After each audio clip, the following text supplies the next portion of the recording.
oleh orang-orang beriman satu dunia. Tidak ada orang beriman yang soleh yang tidak kenal dengan 5 orang ini. Dan satu bumi ini mencintainya. Orang-orang beriman ya, tapi orang munafik benci dengan beliau. Siapakah mereka? Yang pertama, Zakir Naik. Zakir Naik luar biasa jasanya untuk Islam. Jutaan orang masuk Islam gara-gara dia. Tidak sedikit ahli-ahli agama apapun yang akhirnya tunduk dan mengakui kebenaran Islam gara-gara lisannya. Yang kedua, Presiden Persatuan Ulama Seluruh Dunia, Profesor Dr. Yusuf Al-Qaradawi. Akhir-akhir ini beliau semakin lantang menyuarakan kebenaran, dan beliau aslinya orang Mesir, dilindungi di Qatar. Yang ketiga yang punya jasa besar dan memiliki posisi yang strategis, yaitu Raja Salman. Raja Salman luar biasa. Karena Raja Salman masih ada, Muhammad bin Salman masih tertahan untuk melakukan kegilaannya. Dan Muhammad bin Salman bisa jadi akan gelap mata. Allahu a'lam atas apa yang akan terjadi dengan orang yang mulia ini, Raja Salman. Dia pencinta ulama, hafiz Quran, sangat benci dengan maksiat. Beberapa tahun awal sebelum dia dikudeta oleh anaknya sendiri, dia benar-benar melakukan hal yang sangat membesarkan nama Islam, membuat Islam ini kuat. Tapi Salman sekarang bagaikan terpasung hak politiknya oleh anak kandungnya sendiri. Yang keempat, yang punya jasa besar bagi Islam dan membuat Islam ini terhormat di seluruh dunia. Islam masih punya muka dan masih punya wibawa, yaitu Presiden Turki sekarang, Recep Tayyip Erdogan. Ini pun diinginkan kematiannya. Amerika sangat benci dengan beliau, Israel sangat benci dengan beliau, PBB menginginkan beliau hengkang dari muka bumi ini. Kemudian yang terakhir, yang kelima, inilah inspirasi kebangkitan Islam akhir zaman. Inilah dia sosok yang menyebabkan dunia melihat kebangkitan itu berasal dari Indonesia. Dialah yang mampu mempersatukan para ulama, menggerakkan Islam dan mendatangkan gerakan-gerakan yang membuat dunia mengakui Islam ini rahmatan lil alamin. Keturunan kandung Rasulullah dari Husain bin Ali, Habib Rizik Syihab. Takbir! Mana di antara mereka yang berlima ini yang akan dibunuh duluan? Allahu a'lam. Allahu a'lam. Saya tidak berani memastikan yang mana, tetapi tanda-tanda ini sudah mengarah.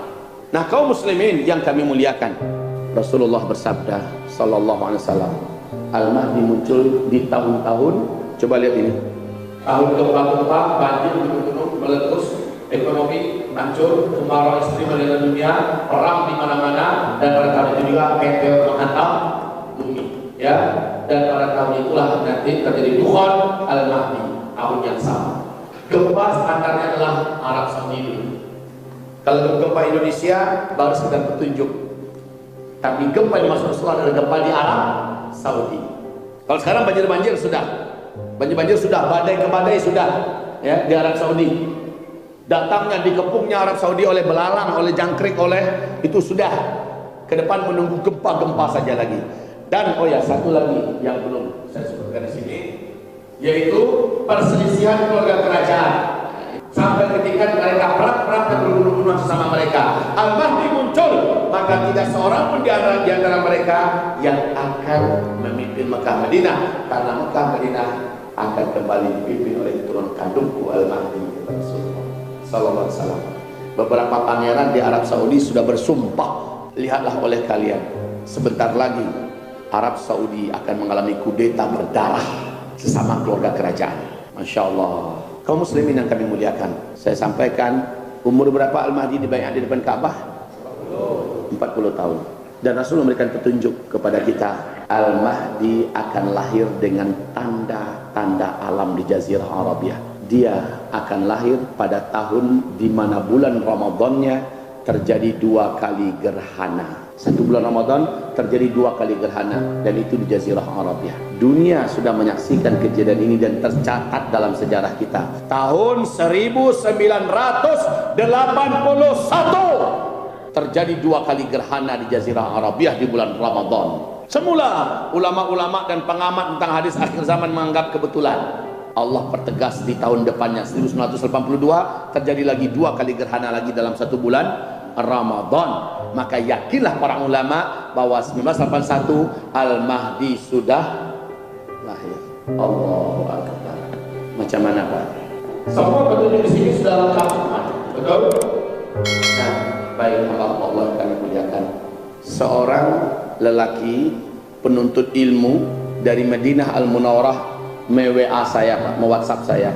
Ternyata baru terbuka oleh saya 3 atau 4 jam setelah itu. Setelah dia mengucapkan Assalamualaikum, memuji Allah dan bersalawat kepada Rasulullah, apa katanya? Ustaz Zulkifli Muhammad Ali, semoga Allah menjaga antum, semoga antum diberkahi oleh Allah SWT. Ustaz, saya adalah seorang penuntut ilmu di Madinah Al-Munawwarah. Saya telah tinggal di Madinah Al-Munawwarah lebih dari 20 tahun dalam rangka menimba ilmu agama Allah Subhanahu wa taala. Akhir-akhir ini saya mengikuti perkembangan dakwah Ustaz Zulkifli Muhammad Ali tentang akhir zaman. Ada sesuatu yang ingin saya sampaikan kepada antum, tetapi perlu Ustaz ketahui bahwa setelah ini Ustaz tidak akan bisa membalas atau melacak nomor ini, karena nomor ini langsung saya musnahkan, hanya untuk menguatkan dan meyakinkan kepada dakwah Ustaz adalah hak dan benar.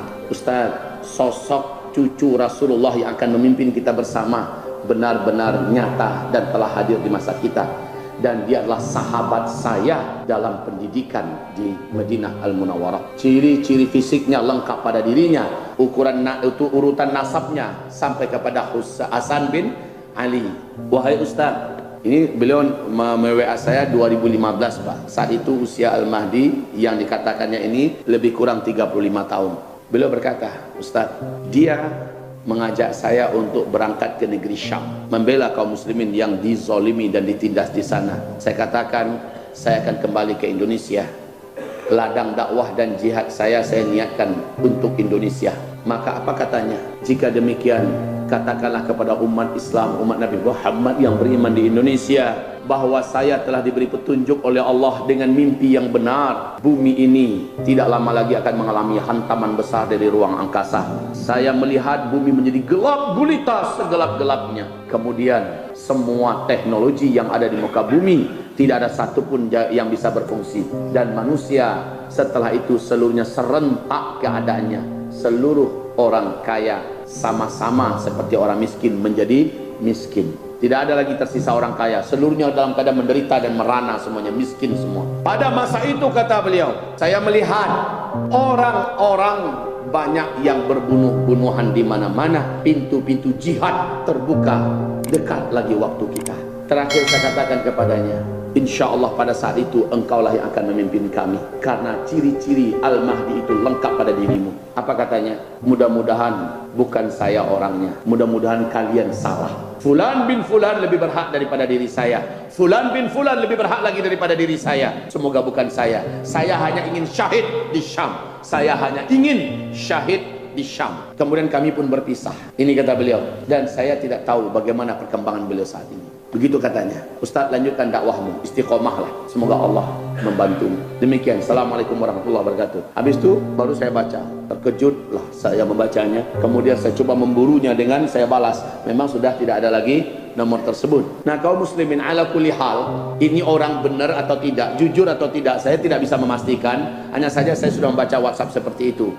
Tetapi petunjuk-petunjuk dan tanda-tanda yang sudah saya paparkan dan saya uraikan di mana-mana makin menguatkan bahwa sosok tersebut memang sudah ada. Nah, sekarang banyak umat Nabi Muhammad yang menyangka-nyangka Muhammad Qasim yang di Pakistan itulah calon Al-Mahdi, karena mimpinya yang sangat banyak dan menceritakan tentang apa-apa yang akan terjadi. Mimpinya tentang Rasulullah, sudah lebih 300 kali berjumpa dengan Rasulullah. Ini kata Muhammad Qasim.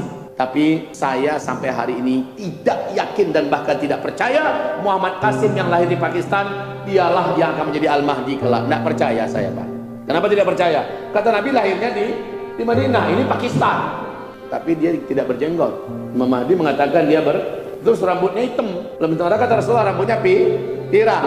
Habis itu akhlaknya seperti akhlakku kata Rasulullah. Dia orang biasa, bukan ahli ilmu. Al-Mahdi itu ahli ilmu. Hidupnya di tengah para ulama. Makanya Muhammad Qasim tidak.